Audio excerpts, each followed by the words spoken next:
exactly how it's going to go. And we've only met, or we haven't even met yet, right? We've only been on the phone for 3 minutes together and they're already dictating the time, the place, and the where, and the when, and the why. That might not work for me, depending on how that relationship goes.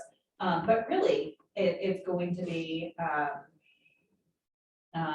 it's going to be people who just don't have the right kind of motivation, right?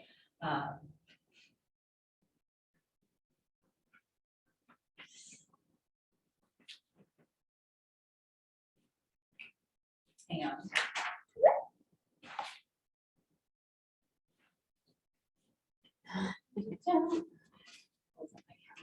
there we go. Okay.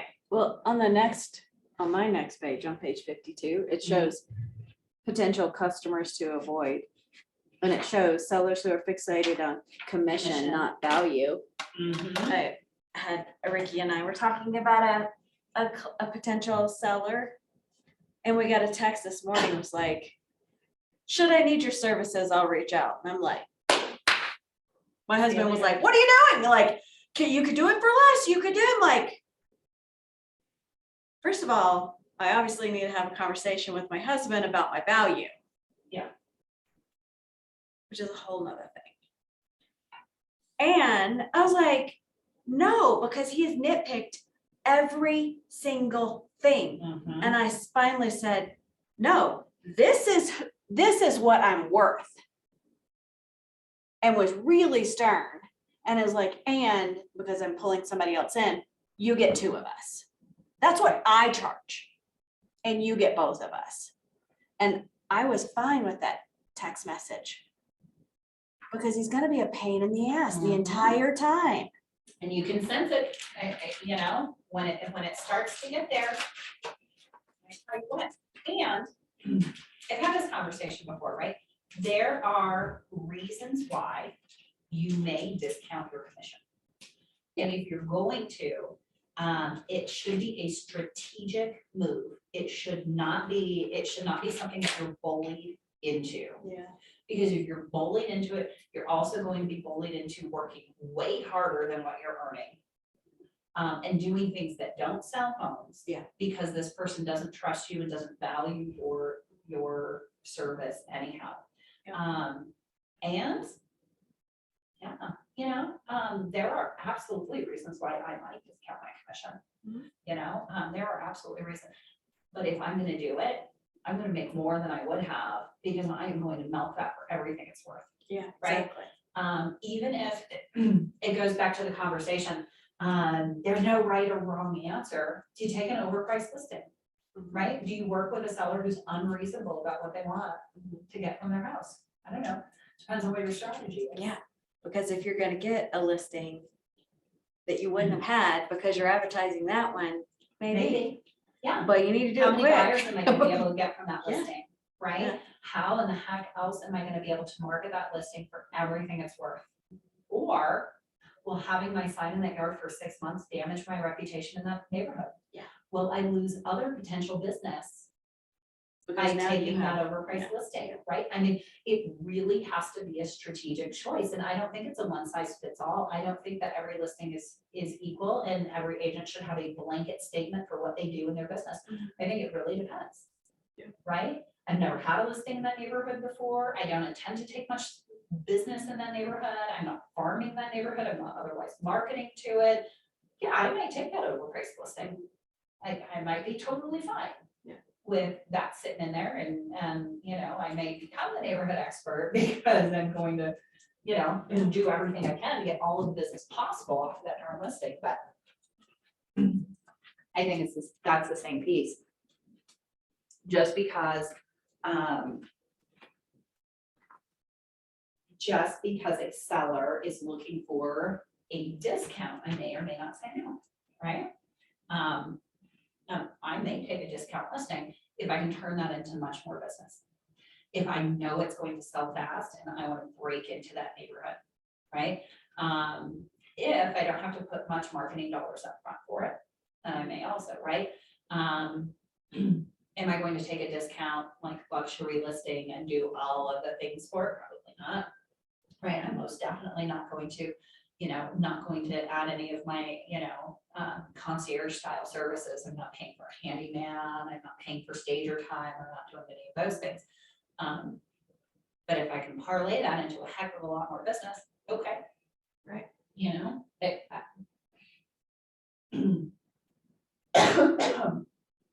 and if I'm gonna do that, it better be damn easy. And if you're gonna make it hard for me, congratulations, sir. I will take your listing. It will cost you 8%. I will take it. Exactly. And I'll let you micromanage everything that we do. Yeah, that's all I could say. Yeah. And it's 8% upfront, not as a success Yeah, fee. yeah, right, Yeah, exactly. Yeah, we're- And I'm gonna Mhm. need lots of tequila. oh goodness, but Call me before 4, or else I'll already be on the bottle. I do have standards. oh goodness. Um,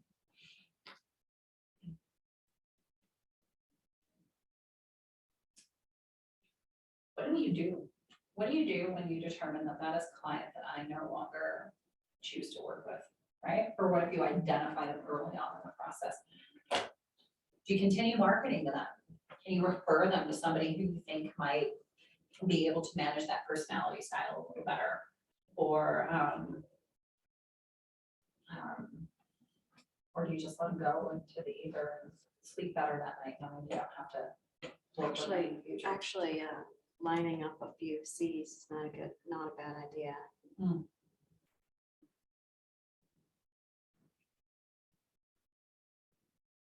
And get a referral off of it. Mhm. Absolutely. Incognito. You know, go door knock. Just saying. Mhm. Yeah, or even for, you know, even for this guy who, you know, has relieved you guys of the obligation of having to be at his beck and call. Do you know somebody who might be able to manage his expectations a little bit better, that you could still earn a referral fee, even if they're going to do it at a discount? Who's willing to handle that, you know what? I appreciate that, and if you still want to sell, I may have an agent that's a better fit for you than I am. Granted, I don't think she does all of the things that I do to get a home sold, and we're certainly very different agents. But I'd be open to making that introduction to help you X, Y, and Z, right? To help you get your home sold and moved forward, or whatever the hell you're doing, right? And get a referral fee and solve the headache problem. You know, could be. Yeah. Could be. I fired a client once, who was a friend of the family.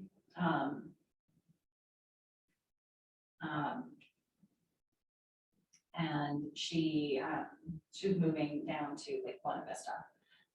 And so I recommended that she have her Buena Vista agent just take care of her listing, her selling her condo up here. They were horrible. They were awful. They stood outside like smoking cigarettes during all of the showings. Oh, Um, the, um, but the The sellers? sellers, yeah, oh, it was absolutely awful. They were super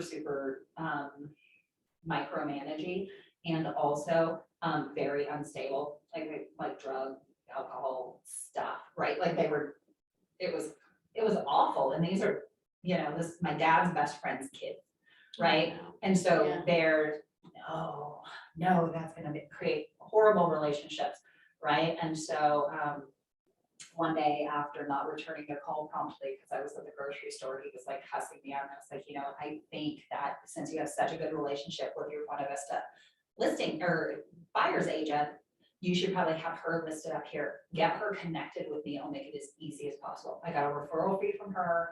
I gave her my photos to use. Like, Mhm. I think she Yeah. still has my lockbox. Somebody has it. Maybe it's still on that. She Who the heck never had to knows? do anything. But she was one of them. She was like Oh, their yeah, buddy, right? So their behavior They're didn't seem people. weird to her at all. She managed them perfectly fine. Great. I have things Go coming do in my it. mind, it's so, Go oh my do it. gosh. That's awful. You're right, you gotta find your people. And sometimes that's, sometimes that's a big piece of it. So the big part today, following up and nurture. So we're gonna talk about these two different things separately, right?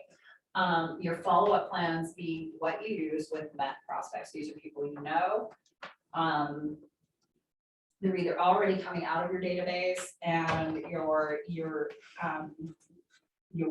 they're now 2 out of the 3, right? Or they're 2 out of the 3 and you're following up with them until they're 3 out of 3, right?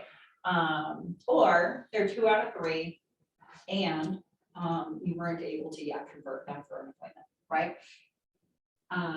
So a little bit of a different strategy than nurturing prospects. Those nurture prospects are gonna be people that you have not met yet. You haven't earned the right to have that relationship yet with, and so you're just gonna try over a really long period of time to grow a relationship, earn the right to be in contact, and eventually convert them to an appointment.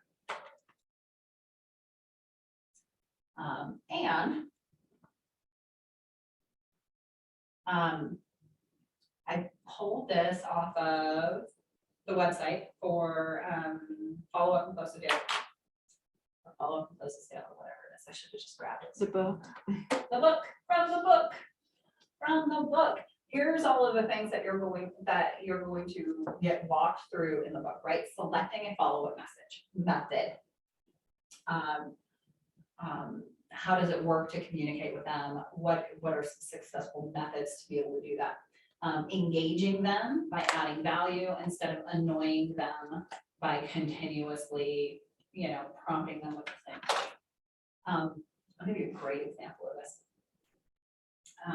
We had our windows replaced recently, and when we were early on in the process, we called everyone in town who installs windows to have them come out to the house. And there was one company that I could not schedule an appointment with to save my life, but then out of the blue, 5 days later, started texting me. And it was totally, you could tell it was a bot. But the texts were good. In fact, I was slightly tempted to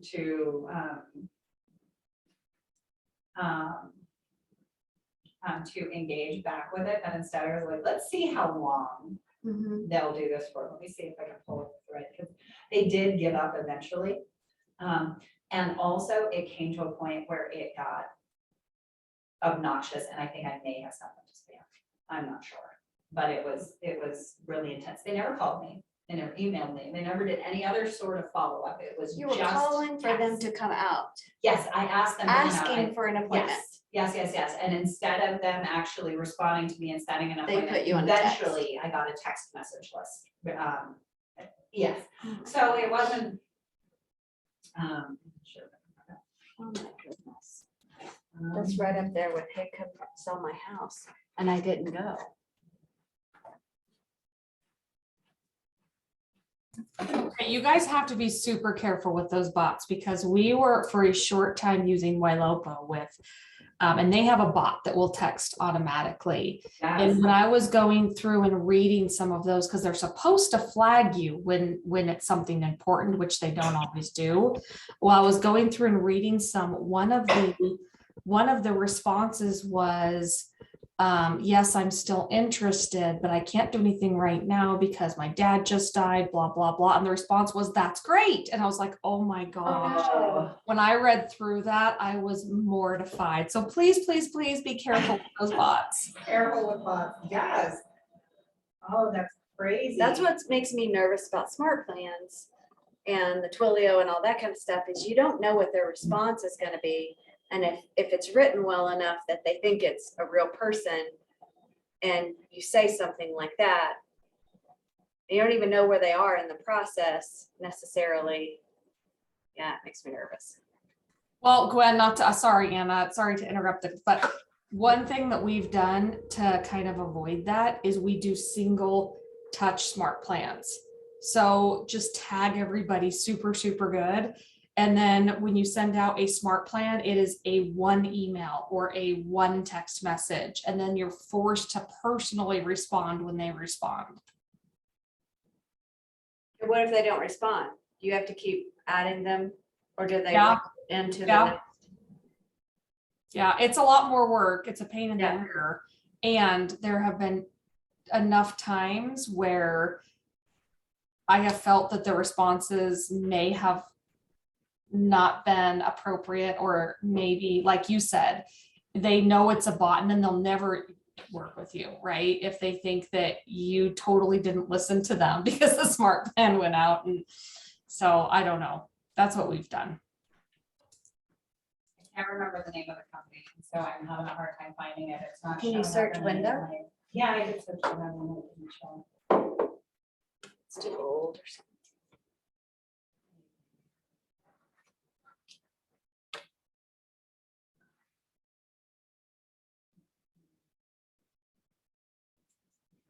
I think I searched Windows. I'm not sure window. Let's see. Oh, my Brian guy is texting again, so we need to. Okay. On it. I'm gonna tell him you were all sick.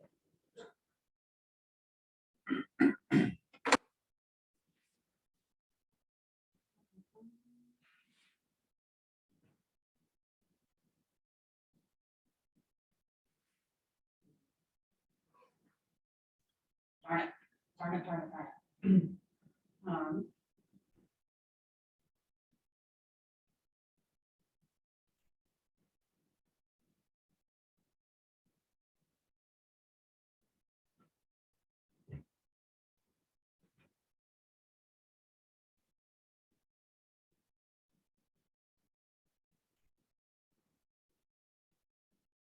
Okay.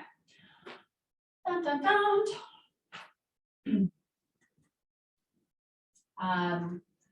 Wake up tired leads. There's a whole chapter in that book about waking up tired leads, and a 5-5-5 strategy, which is like 5 notes, 5 calls, 5 people in 5 days, 5,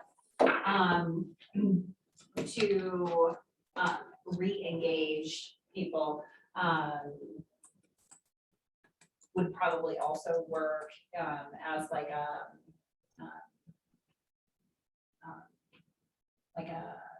not just a re-engagement, but as part of a 8x8. Speed to lead is going to talk a lot about that, and speed in your follow-up, personalizing your follow-up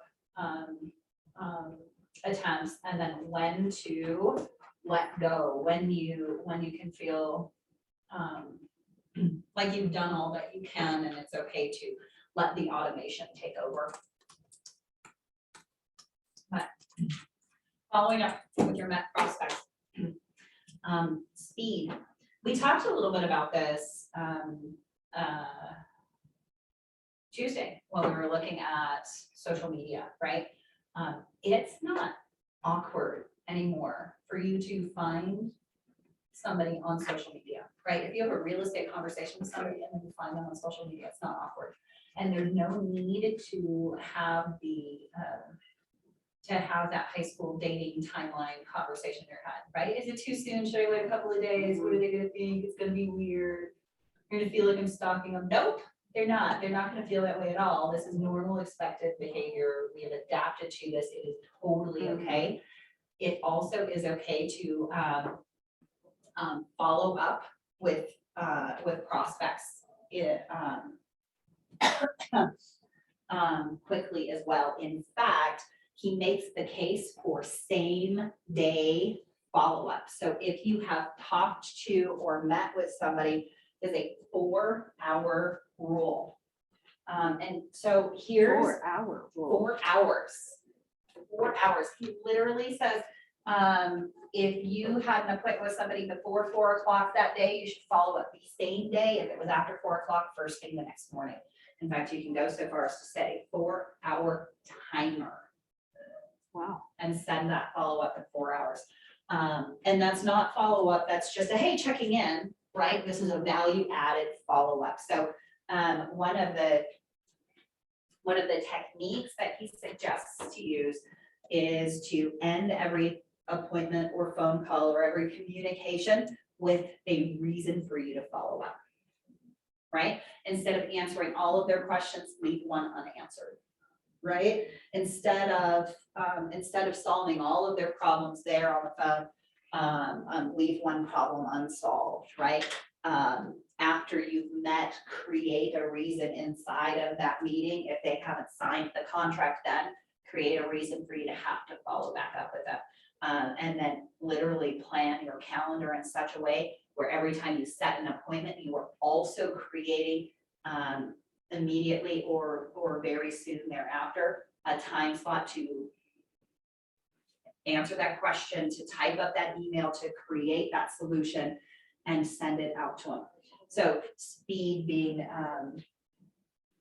super important in that, when you've had that conversation or that appointment with somebody.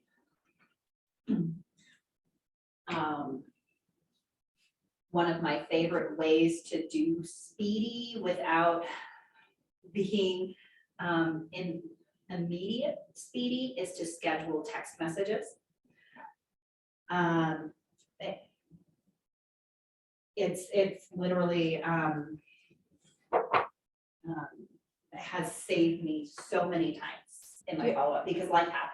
You have an iPhone, I right? don't have an iPhone, I have an iPhone. Oh, okay. Yeah. I was about, whoop, whoop, because you can't do it on an iPhone.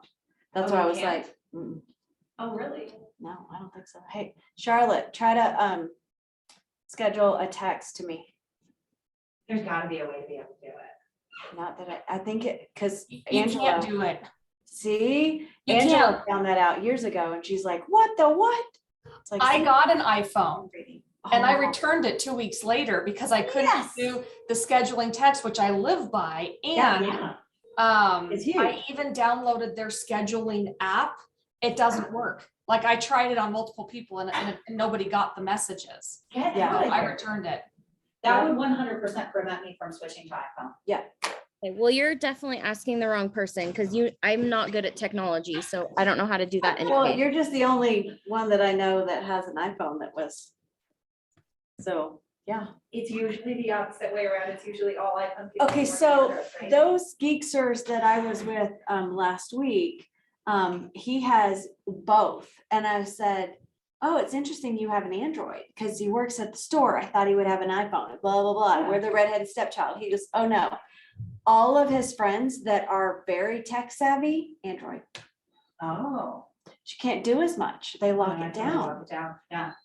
I'm Yeah. like, Way back in the day oh. when I did have an iPhone, because they were, Androids weren't really a thing yet. You had to have an iPhone, have a touch phone, and I had an iPhone. I had an unlocked iPhone, and you could do all Oh, kinds of you fun could do things things. with it. No, I don't. Yeah, I don't know why I needed it unlocked. I cannot remember what I did with it that I needed it Yeah, unlocked yeah. for. That's funny. Cool. You had to jailbreak it. You had to jailbreak your iPhone. I remember this. I had to jailbreak a couple of them because I don't remember what I needed to do that for. But That's funny. Scheduling text messages, maybe. yeah, Do you, maybe. this is page 6 in this course material, but It I, is not. okay. It is, this is it. This is an Anna slide. I made this. Okay. Yeah, it is definitely not. Good, course good. I'm like- material, Page 6, yeah. No. So, speed to the follow-up. Make it personal, right? Your follow-up, especially after a meeting, after a conversation, should be about what you had just talked about. Oh, and back to speed. He shares something he calls tail light follow-up, right? Which is literally, well, somebody can still see your taillights driving away, right? You should be following up. So that's when you would schedule that text message or whatever the case is. One of the things that I like to do is a follow-up text message immediately after we meet, or sometimes immediately after a phone call. This is my favorite time to do it. I'll follow up with a text message that has all of the keywords about who I am. And has like my email address in it and those kind of things. So that you can search for it and find it, Yeah. because you didn't just save my contact information in your phone. That didn't happen. If I send you an email with my contact information, it's not readily accessible from your phone. But if after we just got off, you get a text message from me that says, hey, it was great to chat with you. I look forward to meeting you next week. Anna Kibble, your realtor with Keller Williams, my email address, blah, blah, blah. I'll see you on Thursday at 3 o'clock or whatever. I'll send that as often as possible. I'll send that with a video too, especially if we were just on the phone. So now they see me face to face and they have an idea of who I am, and I'm a real person and all of those things, right? So it, This might actually, this just came to my mind, and I bet there's a place for this.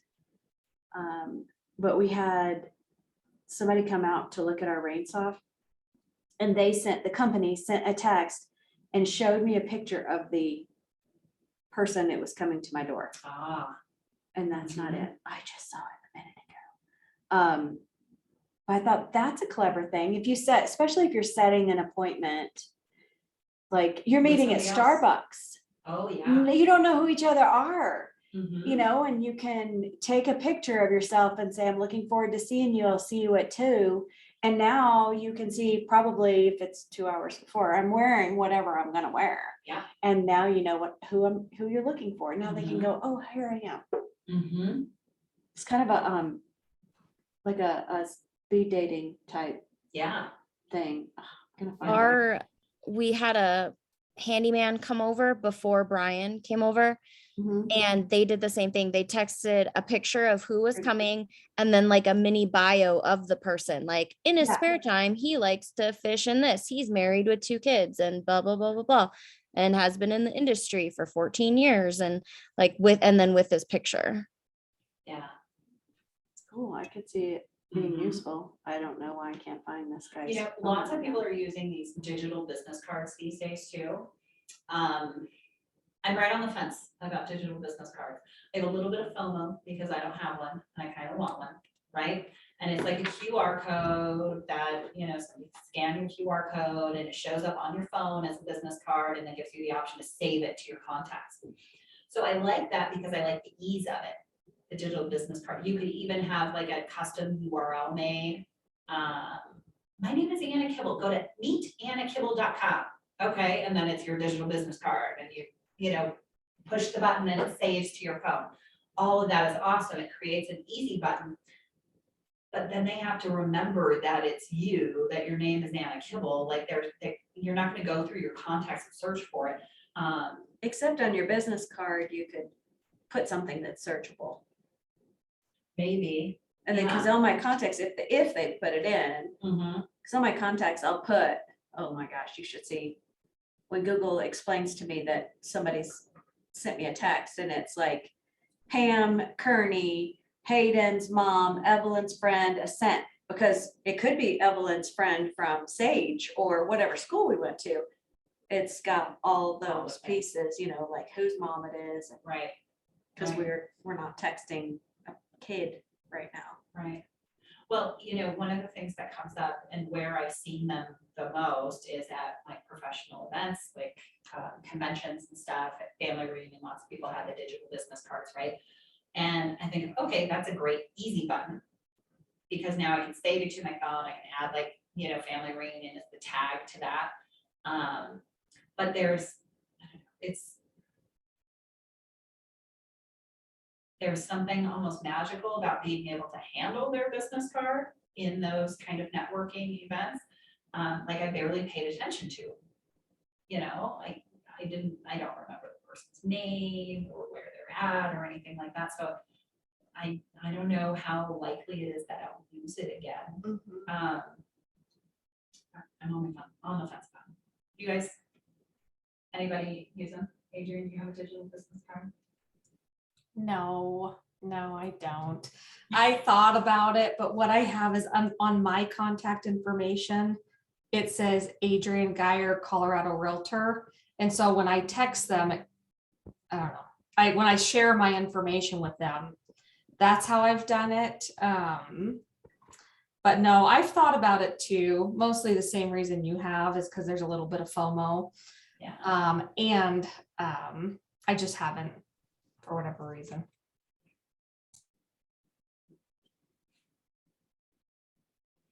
And then there's the camp of no business card, right? Don't have a business card so they can capture other people's information. I like that too. In fact, I like that in meeting people much better than a digital business card. Like, let me just have your information and then I'm gonna send you a text message immediately that tells you who I am, right?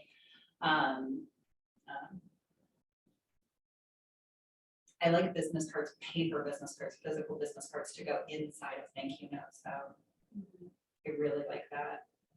It saves you time from having to write out all of your information in there. Well, make it personal. When you're following up with them, make it personal. You can absolutely use canned templates if you slow down enough to personalize all of those templates, right?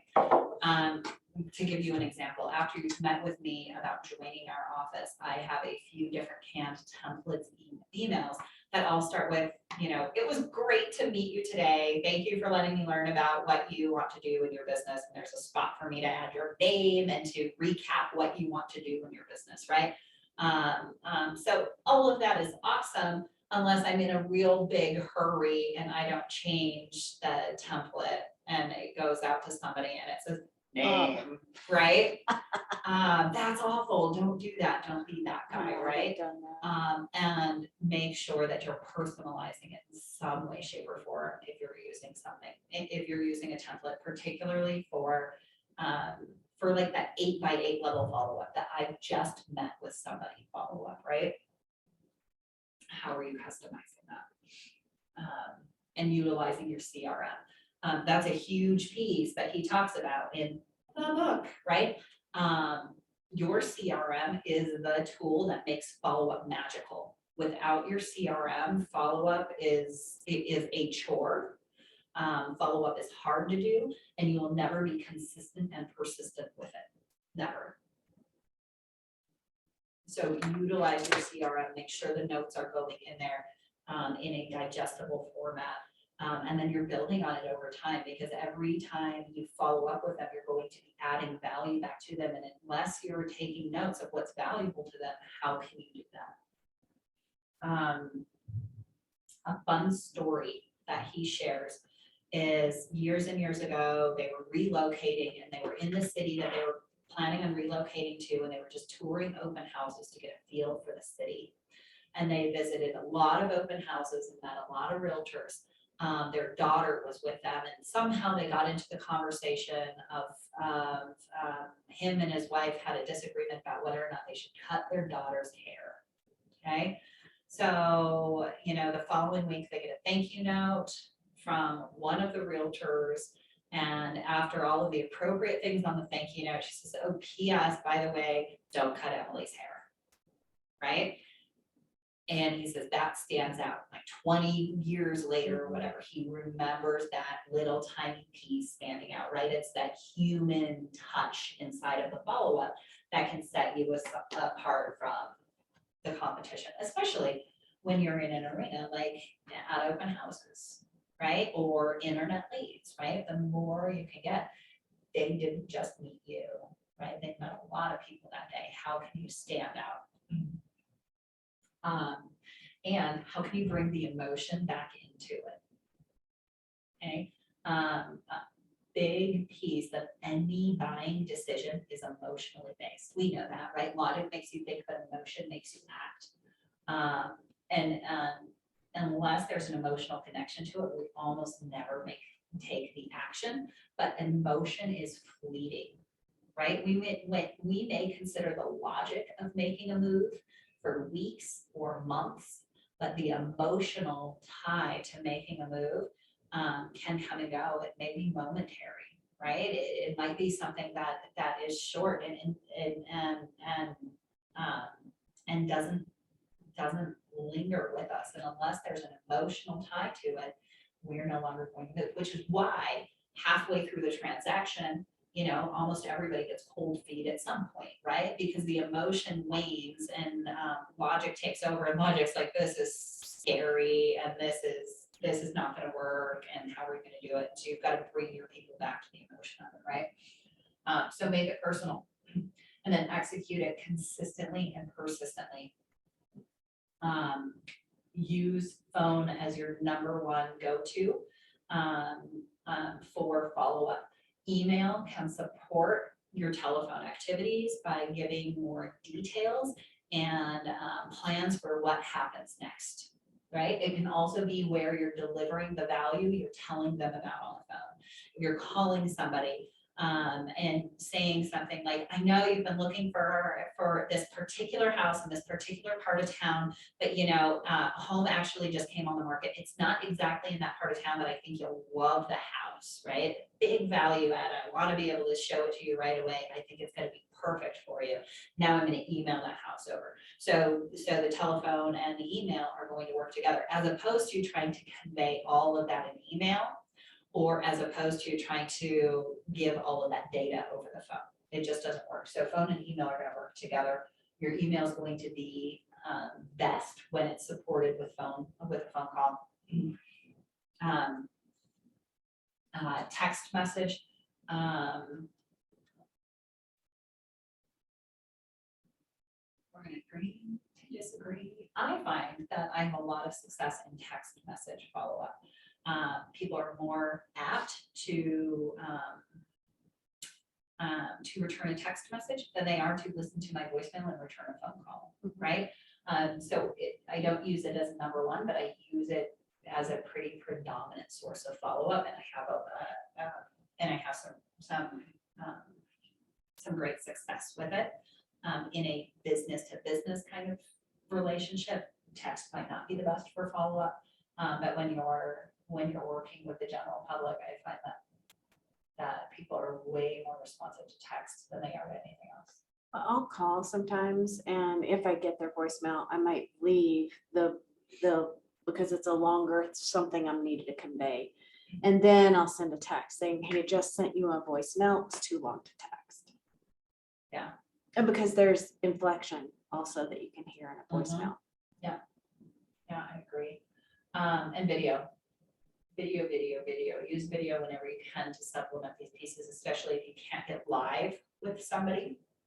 Send them a video to get them warm and comfortable with them. And then unique methods, right? So each person might have a unique method for following up with other people, and then every client in your database, you might have something unique to follow up with them, right? After an appointment. What are some unique methods that you guys have used for follow-up? What would go on your list?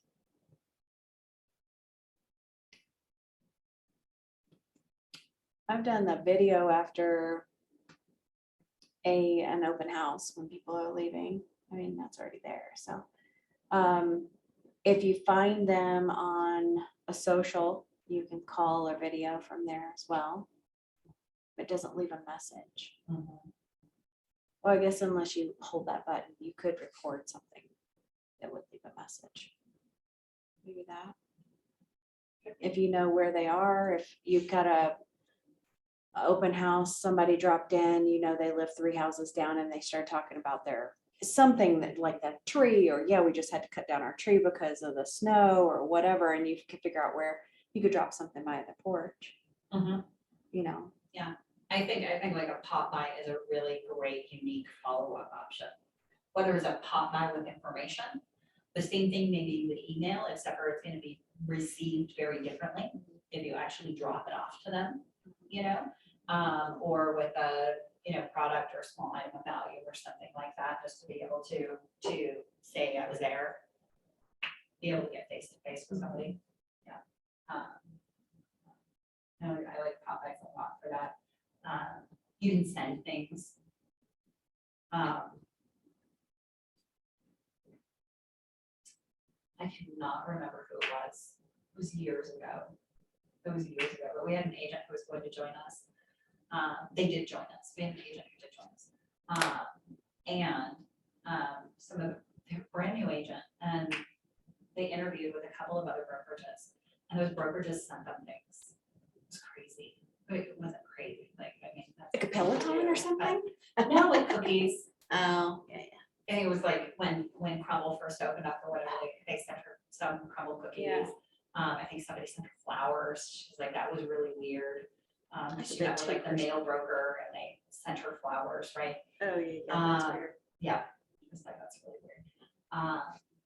She was a teacher, and she went back to teaching.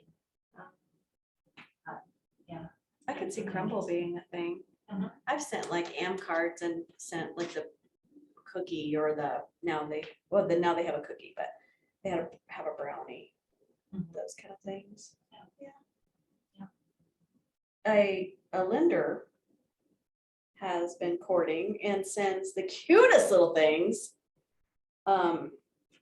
Like he sent, this one time he sent a beach ball, and one of the tiny ones, it deflated Mhm. in the mail, maybe $2 to send it in the mail. And it said, we're gonna have a blast getting to know each other, or something like that. One time it was just like a meshy bag of Lego pieces that said, looking forward to building our businesses together.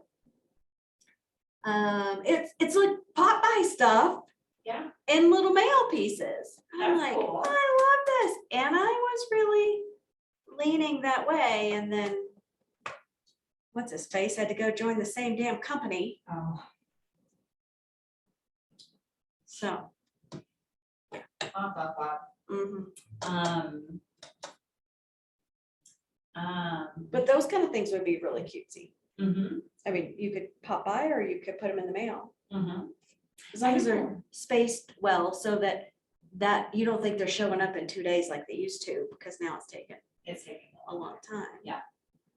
I don't know if Ryan's still doing it, but I know at some point he had experience boxes Mhm. that he was sending to his A-list and as follow-up. So every Yeah. month he would get like the Ryan and Co. experience box. Yeah. And he would partner with, with his buddy who runs the brewery, and it would be like a pint glass or a bottle of beer or something like that, right? And then the next month it would be, he would partner with with the bakery, and it would be a cookie set, right? It was that kind of thing. But Yeah, I remember when he was yeah. doing that. Yeah, I don't think he is anymore. I haven't heard about it in a while if he is.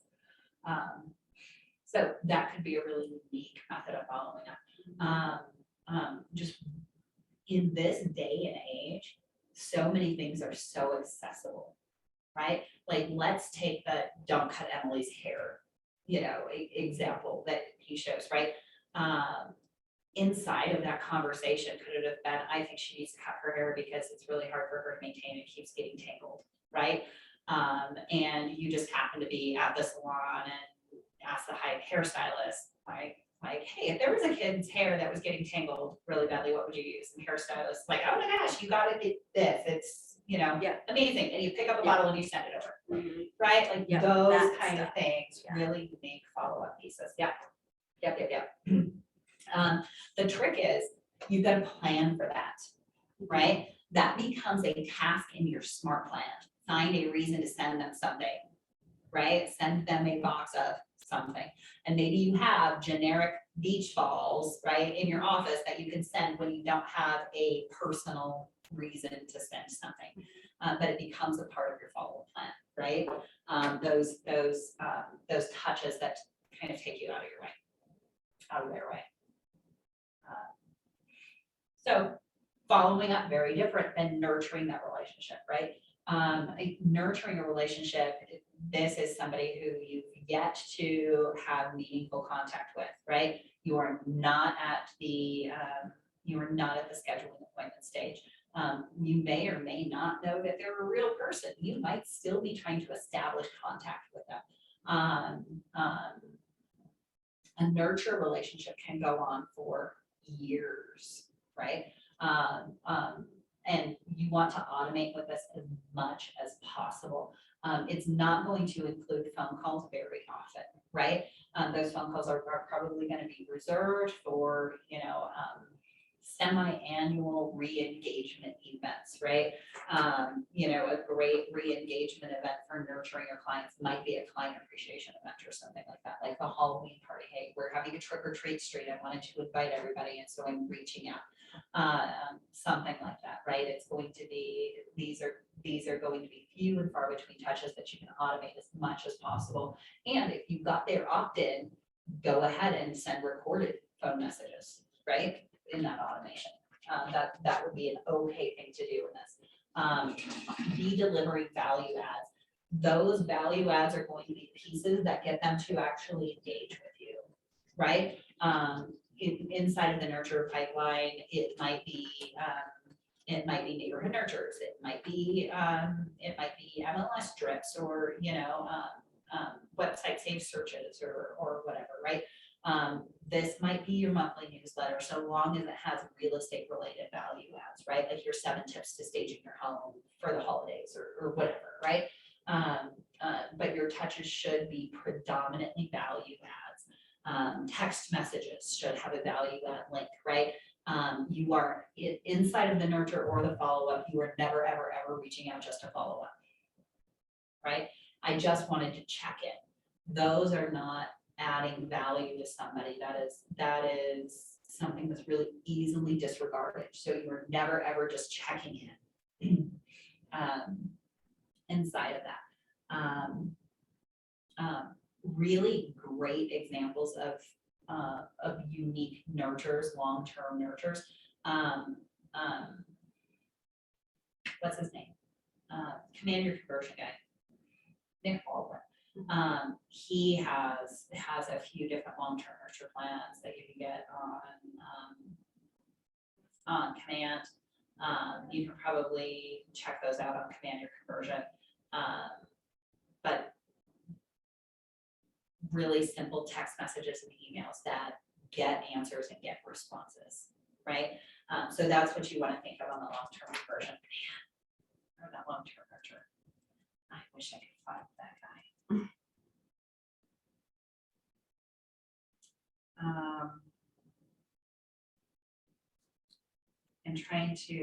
I'm trying to think of what else I could search for in my text messages, because some of them were so stinking good. Good. You know what? Hold on.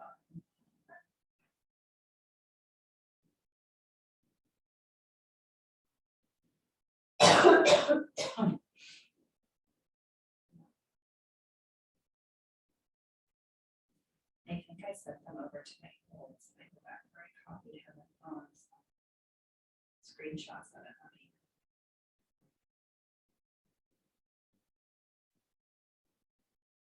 Oh, yeah, here we go. Here's a screenshot yeah. of it. So you can see, and you can see the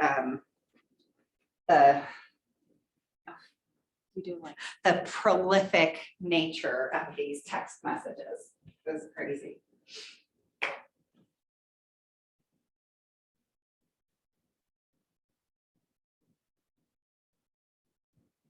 It's not you.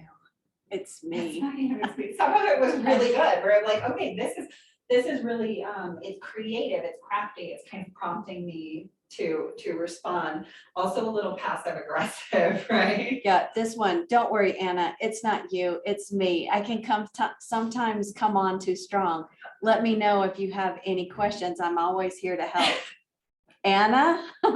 Yes. Let me know either way, just checking in. We would be more than happy to assist you. That's funny. Okay, so September 13th, all the way to, Well, and that's just, December, October 2nd. and that's just a So piece of it, that continued on. I will bet you, now that I have that, I will bet you I can search better in my email and be able to find it. I wonder if you yeah. need for the- Yeah. Let's see, Dream Style. Oh, that yeah, was the yeah. name of the company. I'm just curious how long. How long it stayed. It Yeah. kept going for, yeah.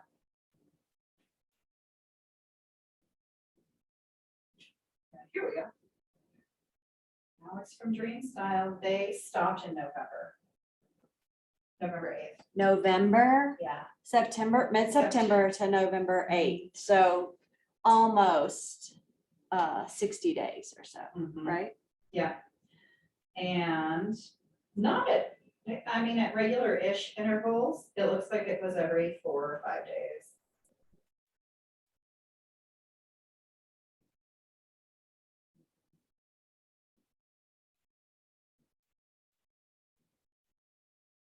Yeah.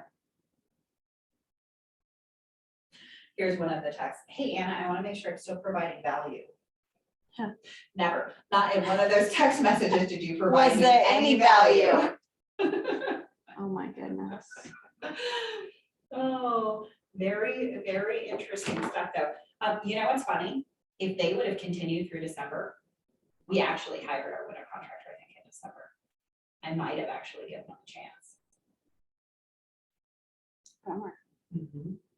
Shame, isn't it? Well, what's a real shame is that they didn't contact you for 5 days and then use the bot. That's the shame. So those nurture pieces.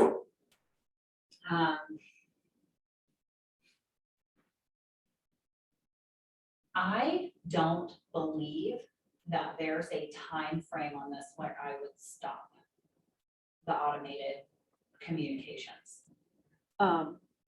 There may be a time frame where I go from trying to actually reach you 4 times to 2 times a year, right? But- Or 2 times a year to once a year, or maybe once a year to never. But if it's Right. automated, who cares? But yeah. Quarterly. I would just. Because of that, the story about Steve Schluter or whatever, Mhm. wasn't it his story or was Yeah. it somebody else's story about how he didn't know he recognized this person's name and didn't even know why? Yeah. And Another they- agent. And she called him and forwarded him and, yeah. Yep. Yeah, And then he was- then, I don't know how I think they got a refer, I can't remember what relationship they were eventually formed, but I think they did. Mhm. And he felt like he knew her because he just happened to, your subconscious Yeah. picks up stuff that you do not consciously pick up. Absolutely, absolutely. Now, there are all different types of nurture plans, right? One that always sticks out to me, and I cannot remember who this is, and I think it might be Cody Gibson, who uses a weekly phone call as part of his nurture. Yep, a weekly phone call. I'm betting it probably graduates and at some point it's weekly, then monthly, right? That has a weekly phone call. It says like almost all of the time you're just getting the voicemail and you're always gonna leave the same voicemail, right? Hey, this is Anna Kibble, your realtor. Just wanted to reach out and see if you had any real estate questions this week that I can answer for you. I'll try you back again next week. So if you have any questions, write them down and we'll talk soon. Right? And so I'm your resource. I'm going to reach out again. I'm the real estate resource, right? And so it's coming from value, but it's also non-committal. You don't have to call me back because I'm going to call you again next week, right? So there's a lot of magic inside of that. I think it would probably also be supported by some sort of internet campaign, right? It's going to have email, it's going to have newsletter, it's going to have something else inside of that.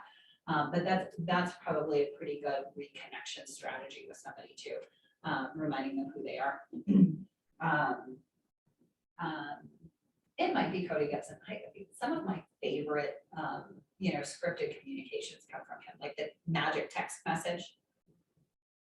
Hey Gwen, I was just showing a house in your neighborhood and it made me think of you. Have you and blah, blah, blah, whatever update since the last time we talked. I know when you moved in, you were talking about redoing your bathroom. You guys ever get that done? Whatever. I was just showing a home because I'm in real estate, right? I'm a realtor. I'm showing a home. I'm in your neighborhood. I work in your neighborhood. Oh, I was showing a home and I am a working realtor, right? Right. Like magic does all of the things. Okay? Yeah. Great little touch base. When you don't have anything else to say to somebody, that's a great thing to say. Cool. So we have some options. We can work together and brainstorm kind of a follow-up strategy. You can utilize your existing 36 touch or 8x8 campaign and customize that as a follow-up strategy. We've got a few minutes left where we can wrap up, call it a session. I'll let you guys decide. Call it. I hear call it. Yay. All right. I know. I heard call it. Awesome. What does the Zoom want to do? Adrian. This has been super helpful. There's been a couple that I've missed. I'm definitely go back and watch them. But I would love to have this again, like maybe a yearly or 6-month thing. Like this has been great. I call love it, and I will very, very likely be working with you and with Glenn, because I know you guys have been a big part of these sessions, and with Michael. We will bring something like this, some form of this back in the future. And we'll take what we've learned from this session and hopefully make it a lot better, and, but yeah, I think it's great from time to time, just to get back to the basics. Right, to these Yeah. foundational principles without going all the way back to Ignite. Mhm. Right? Boy. So I was telling Adrian, I actually thought this was better than Ignite, and in a different way, I enjoyed this better than Bold. And I think it was because it was fast. It was, we're doing this, and the next day that's what you did. And then we're doing this, and the next day that's what you did. And they're all three different, and Bold is mindset more than, Yeah. it is different. But if I'm comparing this to Ignite, I still enjoyed this more. And I don't know that do you feel like Ignite is, do you feel like it's Ignite than this, than Bold, or? Maybe. I think, yeah, I think in a big way, Ignite is explaining all of the big words that we use in this, right? That's the way I think of Ignite, right? Like you have to go through Ignite to understand how to move as quickly as we move through all of these processes, right? So I think this and Ignite work well off of each other. They just rewrote Ignite. So the Ignite we're running starting in June is new Ignite. So I'm not entirely sure how that's gonna flow. What is that timeline? Is it every day or once a week, or is it 3 days a week? We're doing it 3 days a week, Tuesday, Wednesday, Thursday. And it's 20 sessions. But most of the days house more than one session. And so there's training and a little lead gen block built in, kind of the start of your lead gen block is built into the way we're running it. So it'll be like training class, and here's how you start your lead gen, now lead gen. Is it just us or Highlands Ranch too? It's just us. Here? Mhm. Yeah. Zoom also, or not? Here like this, yeah, we're doing a hybrid like this. Mhm. Yeah, Amy's gonna be the guy, the Ignite guy. the tech. And then she's getting some guest hosts as well. Yeah. So Mhm. one maybe suggestion, but I don't know if I'm the only one that feels this way. Gwen and Ursulina, if you want to pipe in, I would love your opinions too. But you know how when you go to family reunion, you hear all this fantastic stuff and you write it all down and you have all the best intentions, and then you might do one thing because there was just too much information to actually do it. I'm wondering if something like this would be powerful, broken up into, instead of an everyday thing, like we're gonna do this for the next 6 months and it's gonna be once a week. And then for the rest of the week, during lead generation, you're going to set aside an hour to call and do whatever we're working on. So it kind of becomes a habit versus, okay, now I've taken class this whole month. What are the 1 or 2 things I'm going to do? Because I have way more notes than I have time to try to come back and pick and choose. Yeah. I like that as a way to do that, because I think that's one of the pieces that has the potential to really be magic about this type of training is like you go do it. And you don't do all of it. And I think that's the big piece as I'm reflecting back. I wish there were maybe a document or something that we're building together during this, right? Like we are forming your GPS through this and you're building your strategies as we go. And once that puppy's full, and you're not adding a 4th priority right? You're gonna start with number one, and how does that strategy build on number two? And then, you know, but you're not gonna go and do all of the things, because that's Yeah, not, because there's a lot of I mean, for me, there was a lot of technology ahas in addition to back to basics, in addition to just little things to change, you know, maybe the way you look at things or the way you say things. And so on top of that, for those of us that, which should be all of us, I suppose, that are out showing properties or are busy doing other stuff too, it just would be nice to be able to go, okay, this week, this is what we're doing. Let's say the Google stuff that we did yesterday. There were a lot of great ideas that I've written down. And I know eventually I will figure out how to do it, but there was technology that would have been nice too. But then the next day you have new ahas and new kind of to-dos and what gets forgotten and what actually gets done. yes, yeah. So. Yeah. But thank you. I know this has been like a huge time suck for you, but hugely valuable. You may or may not know this, but Gwen and I have been texting back and forth during your class, like, can you believe this? This is so cool. I mean, just some of the stuff that we've, because it is. I mean, there's a lot of ahas that we've been, you know, I know that for sure, Gwen and I are very impressed with the class because we've been texting about it.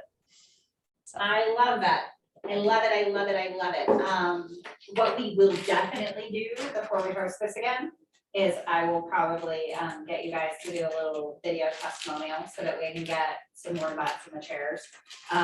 Since we know that this is gonna be, you know, that this is gonna be valuable content, let's see if we can help some other agents understand that so that they can put it on their calendar. Because that's We'll make always it a piece. commitment, Yeah. for sure. Cool. Yeah. Thank you, guys. Thank you, thank you, thank you. Adrian, I totally, because I was out of the office and like things got wonky on me, I totally didn't leave a goodie package for you like I intended to. That's why I asked if you were coming back to the office the other day, and then my day got away from me and I don't even know what you said. I don't remember. So I didn't leave it for you, but next time you come in, I have swag just for you because I know that if you could have been here, you would have. So I have a swag pack for you. Oh, Yay. sweet. Well, I'll be back for the client appreciation event at O'Brien Park. So Yes, cool. you are. Yay. yes, I am. So, all right. Yay. Thanks, everybody. Absolutely. Thank Thank you guys. Bye, y'all. Thank you. Bye. Bye.